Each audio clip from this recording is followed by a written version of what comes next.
आज Yakutpura assembly constituency Pathergatti division में यहाँ पे NP2 पाइपलाइन, सीवर लाइन और रोड्स के काम चालू हुए,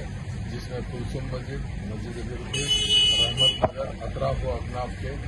अंसारी रोड एरिया के अंदर काम शुरू हुए। मेरे साथ में यहाँ के मुकामी कारपेंटर जनाब सोहेल कादिर और मारूफ महमूद कादरी साहब और बस्ती के जिम्मेदार लोग शामिल अलहमदुलिल्लाह मेहनत और हफीज मिलत की खास निगरानी के अंदर याकुतपुरा असम्बली कॉन्स्टिट्यूंसी के अंदर काम तेजी से जारी है और इंशाअल्लाह आइंदा भी जारी रहेगा।